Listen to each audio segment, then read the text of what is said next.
ನಮಸ್ಕಾರ. ಸಮಸ್ಯೆಗಳು ಬದುಕುಂದು ಮನುಷ್ಯನಿಗೆ ಪಾಠ ಕಲಿಸೋದ್ರ ಜೊತೆಗೆ ಅವನ್ನ ಗಟ್ಟಿ ಮಾಡುತ್ತೆ, ಅವನ್ನ ಬೆಳೆಸುತ್ತೆ. ಆದರೆ ನಾವು ಸಮಸ್ಯೆಗಳನ್ನ ತುಂಬ ಭಯದಿಂದ ನೋಡ್ತೇವೆ. ನೋಡಿ, ಮೊನ್ನೆಯಾಗಿ ನನ್ನ ಮಿಸ್ಸಸ್ಗೆ ತಾತ್ಕಾಲಿಕವಾಗಿ ಒಂದು ಡಿಸೆಬಿಲಿಟಿ. ಆಕೆ ಹೆಚ್ಚು ಬಗ್ಗಿ ಎದ್ದು ಕೆಲಸ ಮಾಡಬಾರ್ದು ಅಂತ. ಆಬ್ವಿಯಸ್ಲಿ ಕಸ ಗುಡ್ಸೋಕ್ಕೋ ಮತ್ತೊಂದಕ್ಕೋ ತೊಂದರೆ. ಹಾಗಂತ ಮನೆ ಕಸ ಗುಡಿಸದೇ ಇರೋಕ್ಕಾಗತ್ತಾ? ಏನು ಮಾಡೋದು? ಒಂದು ರೋಬೋ ವ್ಯಾಕ್ಯೂಮ್ ತೊಗೊಂಡ್ಬಿಡೋಣ. ಆಗ ತಂಟೆ ತಕರಾರಿಲ್ಲದೆ ನಮ್ಮ ಇಷ್ಟ ಬಂದಾಗ ನಾವು ಹೇಳ್ದಂಗೆ ಕೇಳಿಕೊಂಡು ಕಸ ಗುಡಿಸುತ್ತೆ ಅದು ಅಂತ. ಸರಿ, ರೋಬೋ ವ್ಯಾಕ್ಯೂಮ್ ಕ್ಲೀನರ್ ಮನೆಗೆ ಬಂತು. ಹೊಸದು ಕುತೂಹಲ, ಹೇಗೆಲ್ಲ ಕೆಲಸ ಮಾಡ್ತದೆ ಅಂತ ಅದ್ರ ಹಿಂದೆ ಬೀಳಬೇಕು.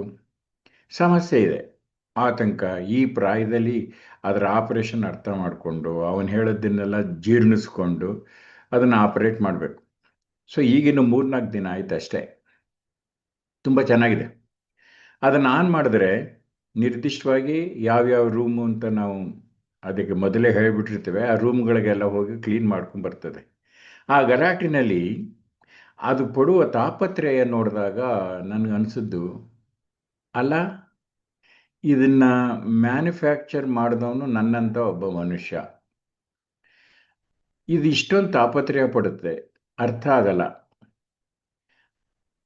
ಅರ್ಥಾತ್ ಆ ಮನುಷ್ಯ ಯಾರು ಮ್ಯಾನುಫ್ಯಾಕ್ಚರ್ ಮಾಡಿದ್ದಾನೆ ಅವನನ್ನ ಈ ಮಿಷನ್ಗೆ ದೇವರು ಕರಿಬಹುದು, ತಪ್ಪಲ್ಲ.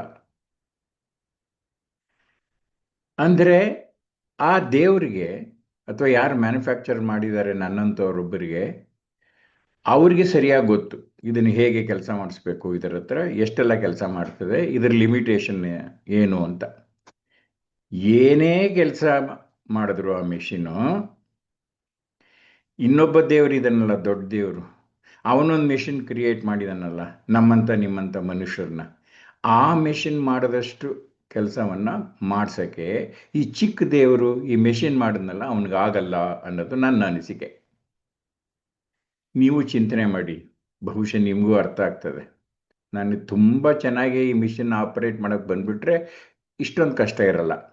ಆದರೆ ಸಂಪೂರ್ಣವಾಗಿ ಈ ಮಿಷನ್ನು ಆ ದೊಡ್ಡ ಮಿಷಿನ್ ಮ್ಯಾನುಫ್ಯಾಕ್ಚರ್ ಮಾಡಿದನಲ್ಲ ಆ ದೇವರು ಅಷ್ಟರ ಮಟ್ಟಿಗೆ ಕೆಲಸ ಮಾಡಬಲ್ಲದೆ ಆಗಲ್ಲ, ಅದಾಗಲ್ಲ.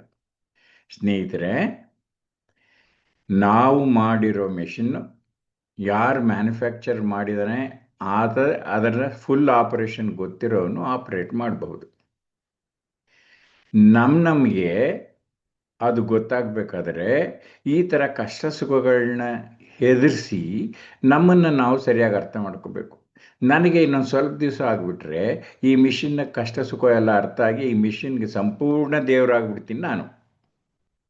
ಮ್ಯಾನುಫ್ಯಾಕ್ಚರ್ ಮಾಡೋದನ್ಗೆ ಏನೆಲ್ಲ ಗೊತ್ತೋ ಅಷ್ಟು ನನಗೂ ಗೊತ್ತಾಗ್ಬಿಡುತ್ತೆ ಈ ಮಿಷಿನ್ ವಿಷಯಕ್ಕೆ ಬರುವಾಗ. ಅದೇ ರೀತಿ ನಮ್ಮ ಬದುಕನ್ನು ನಾವು ಮ್ಯಾನುಫ್ಯಾಕ್ಚರ್ ಮಾಡೋದವನಿಗೆ ಅರ್ಥ ಮಾಡ್ಕೊಳ್ಳೋಕ್ಕೆ ಅವಕಾಶ ಕಲ್ಪಿಸಿ ಭೂಮಿ ಅನ್ನೋದನ್ನು ಸೃಷ್ಟಿ ಮಾಡಿ, ಇದೊಂಥರ ಭೂಮಿ ವರ್ಕ್ಶಾಪ್ ಇದ್ದಂಗೆ. ಕೆಟ್ಟೋಗಿರೋ ಗಾಡಿಗಳನ್ನೆಲ್ಲ ಹೇಗೆ ವರ್ಕ್ಶಾಪ್ ಕೊಟ್ಟು ರಿಪೇರಿ ಆದಮೇಲೆ ವಾಪಸ್ ತೊಗೊಂಡು ಹೋಗ್ತೀವೋ ಹಾಗೆ ನಾವೆಲ್ಲ ಇಲ್ಲಿಗೆ ರಿಪೇರಿ ಆಗಕ್ಕೆ ಬಂದಿರೋರು. ಸಂಪೂರ್ಣ ರಿಪೇರಿ ಆದಾಗ ನಾವು ದೇವರಾಗ್ಬೋದು. ನಮ್ಮ ರಿಪೇರಿ ಕೆಲಸ ಮುಗಿದ ಮೇಲೆ ಜಾಗ ಖಾಲಿ ಮಾಡ್ತೇವೆ. ಎಷ್ಟು ಚೆನ್ನಾಗಿದೆ ಅಲ್ವಾ? ಎಲ್ಲವೂ ಒಂದು ದೃಷ್ಟಿಕೋನ. ಅರ್ಥ ಮಾಡ್ಕೋಬೇಕಾಗಿರೋದು God, man and the machine.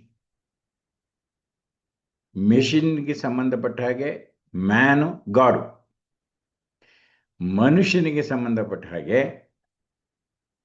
ದೇವರು ಗಾಡು, ಮಹತ್ ಗಾಡು. ಸೊ ಇದೇ ಕಾರಣಕ್ಕೆ ತಿಳುವಳಿಕೆ ಇರೋರು ಹೇಳ್ತಾರೆ life is for learning not for ageing ಅಂತ. ಪ್ರತಿಯೊಂದು ಸಮಸ್ಯೆಯನ್ನು ಅವಕಾಶವನ್ನಾಗಿ ನೋಡಕ್ಕೆ ಹೊರಟಾಗ ಸ್ಟ್ರೆಸ್ ಕಮ್ಮಿ ಆಗುತ್ತೆ, ಆರೋಗ್ಯವಿರಕ್ಕೆ ಸಾಧ್ಯ, ಮತ್ತು ಬೇಗ ಬೇಗ ನಮ್ಮ ಗಾಡಿಗಳು ರಿಪೇರಿ ಆಗುತ್ತೆ ಅಂತ ಹೇಳಕ್ಕೆ ಹೊರಟಿದ್ದೇನೆ ನಾನು. Life is for learning, not for ageing. ಬದುಕು ಕಲಿಯಲಿಕ್ಕೆ, ಕಳೆಯಲಿಕ್ಕಲ್ಲ. ಎಲ್ಲರೂ ಕಲಿಯೋಣ. Thank you for watching.